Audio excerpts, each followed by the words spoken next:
Sahara trust उच्च विद्यालय ठारे अतिरिक्त जिला शिक्षा अधिकारी श्रीमती मंजुलता भई को विदायकालीन संबर्धना ज्ञापन करा जायतिला। दीर्घ 4 वर्ष धरी सुवर्णपुर जिले में अति सुंदर भाव में सेवा कार्य करी समस्तंकर प्रिय हेबा सह शिक्षा क्षेत्र में बहु पदक्षेप मान ग्रहण करथिले।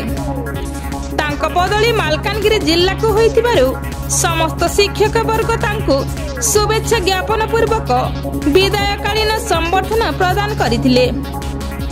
एही संबर्धना सभा रे अन्यतम अतिरिक्त जिला शिक्षा अधिकारी श्रीयुक्त घनश्याम मेहर, डोंगरीपाली गोष्ठी शिक्षा अधिकारी श्रीयुक्त गणेश किसान, उलंडा गोष्ठी शिक्षा अधिकारी श्रीयुक्त अजय लोहा, बिनिका और सोनपुर गोष्ठी शिक्षा अधिकारी श्रीयुक्त लक्ष्मण मिश्र, विज्ञान निरीक्षक श्रीयुक्त परशुराम मेहर, तरभा सरकारी बालका उच्च विद्यालय प्रधान शिक्षक श्रीयुक्त मुरलीधर विश्वाल, अवसर प्राप्त क्रीड़ा निरीक्षक श्रीयुक्त सत्यनारायण त्रिपाठी, सारा ट्रस्ट विज्ञान शिक्षक श्रीयुक्त दिलीप पंडा जोग देइथिले।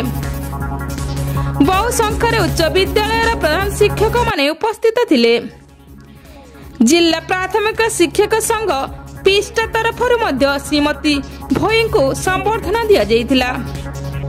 जिला साधारण संपादक श्रीयुक्त दिलीप कुमार मिश्र, सीआरसीसी श्रीयुक्त उमाकांत मिश्र, व्रतानंद भोई, ब्रजकिशोर साहू उपस्थित थिले। जिला शिक्षा कार्यालय समस्ते जोग देइथिले। ब्यूरो रिपोर्ट, टानिशन टीवी।